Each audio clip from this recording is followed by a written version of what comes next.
नमस्कार दोस्तों, संकल्प मैथ क्लास में आपका स्वागत है। हम कर रहे हैं अभ्यास प्रश्न और अभ्यास प्रश्नों में लाभ हानि चल रहे हैं हमारे। एक व्यापारी पंखे पर वास्तविक मूल्य से 40% अधिक अंकित करता है तथा 15% का उसमें बट्टा देता है। ये थोड़ा लिखने में मिस्टेक हुई, अधिक अंकित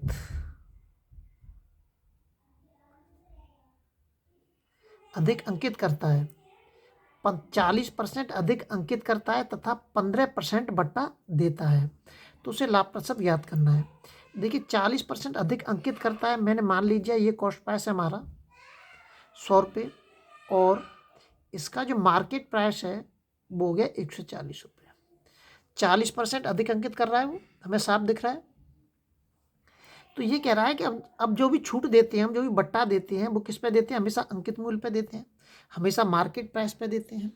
तो जो छूट देगा वो किस पे देगा? इस 140 पे देगा। अब 140 पे कितने का बट्टा दे रहा है? वो 15% का बट्टा दे रहा है।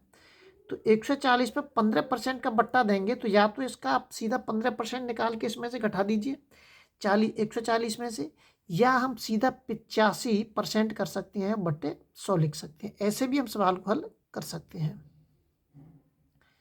14 पंजे 80, वो सॉरी 14 पंज 70 और 14 अट्ठे 112, 112 और 7 कितने हो गए? 119 हो गए बट्टे 10, 0 से 0 कट गया, मतलब 119 रुपये में उसको बेचेगा। वो कितने बचे? 119 में। इसका मतलब उसको लाभ कितने का हो रहा है? 19% का लाभ हो रहा है। ये क्या हो रहा है? उसको लाभ हो रहा है 19% का। मैंने कैसे पता कर लिया कि 19% का लाभ हो रहा है? देखिए यहाँ पे कॉस्ट प्राइस हमारा 100 है, बेच कितने में रहा हूँ मैं? 119 में। तो 100 से 100 में और 119 में कितने का अंतर है? 19 का ही तो अंतर है। इसलिए मैंने पहचान लिया कि यहाँ पे 19% का उसको लाभ हो रहा है।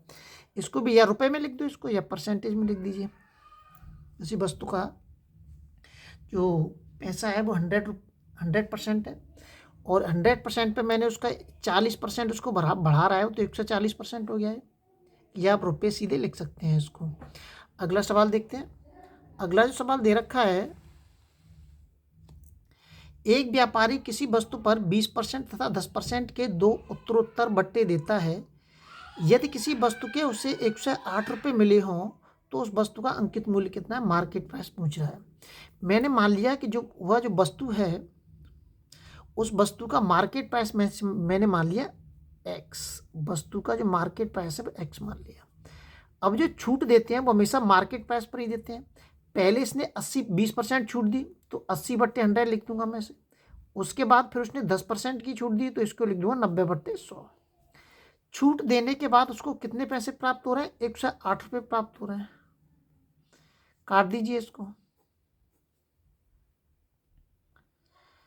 ये 9 से 12 बार कट जाएगा, 12 9 108 होते हैं। 4 से काट दीजिए इसको, 4 दूनी 8 और 4 तिया 12। इसका इसके अंदर गुणा कर दीजिए, 2 से कट जाएगा 50 बार और 50 के इसमें गुणा कर दीजिए आप सीधा, 5 तिया 15, 150 रुपये। कितना हो जाएगा? 150 रुपये हो जाएगा। उसका जो अंकित मूल्य है वो कितना होगा? 150 रुपये होगा। देखिए कैलकुलेशन अच्छे से आनी चाहिए, काटा पीटी करना अच्छे से आना चाहिए। अगर कैलकुलेशन करना नहीं आता है तो हम सवाल नहीं हल कर पाएंगे। एक घड़ी विक्रेता अंकित मूल्य पर 5% बट्टा देता है। यदि वह 7% बट्टा दे तो पहले से उसे 30 रुपये कम लाभ होगा। तो घड़ी का अंकित मूल्य कितना है? हमें मालूम है कि जो भी बट्टा देते हैं हमेशा अंकित मूल्य पर ही देते हैं। तो देखिए यहाँ पे जो मैं मान लेता हूँ कि माना उसका जो मार्केट प्राइस है वो 100 रुपये है। कितना है? 100 रुपये है। तो 100 रुपये पर उसने, यहाँ पे लिख देता हूँ मार्केट प्राइस कितना है? 100 रुपये। तो 100 रुपये पर उसने बट्टा दिया है कितने का? 5% का। 5% बट्टा दिया है मैंने, 5% बट्टा दूंगा, 100 का 5% निकालूँ तो 5 ही निकलेगा। तो इसमें से घटा दूंगा मैं, कितना हो गया? 95 रुपये। 95 रुपये में क्या कर रहा है? वो सेलिंग प्राइस मतलब बेच रहा है। अब वो द्वारा कल्पना कर रहा है कि यदि वह इस पर 7% बट्टा दे, यदि वो उस पर कितने परसेंट बट्टा दे? यदि वो इस पर 7% का बट्टा देगा, इस पर कितने का बट्टा देगा? 7% का। यदि वो इस पर 7% का बट्टा दे तो उसको 30 रुपये कम मिलते हैं। 7% बट्टा निकालने से 7 घट जाएगा इसमें से, तो कितना हो जाएगा 93। तो दोबारा सेलिंग प्राइस कितना हो जाएगा 93 रुपये हो जाएगा मेरा। तो इन दोनों सेलिंग प्राइसों में कितने का अंतर आ रहा है? इन दोनों सेलिंग प्राइसों में 2 रुपये का अंतर आ रहा है। इस 2 रुपये की वजह से उसके मूल्य में कितने का अंतर आ रहा है? 30 रुपये का अंतर आ रहा है। तो इसका मतलब ये जो 2 है वो कितने के बराबर है? 30 के बराबर है। इस 2 का इसमें भाग दे दूंगा, कितना हो जाएगा? 15 हो जाएगा।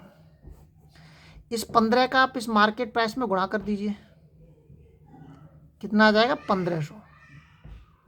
तो उसका जो मार्केट प्राइस है वो कितना होगा? 1500 उसका मार्केट प्राइस होगा। अगले वीडियो में आपसे फिर मिलते हैं। जब तक आप अपने लेवल पर वीडियो को शेयर और सब्सक्राइब जरूर करें।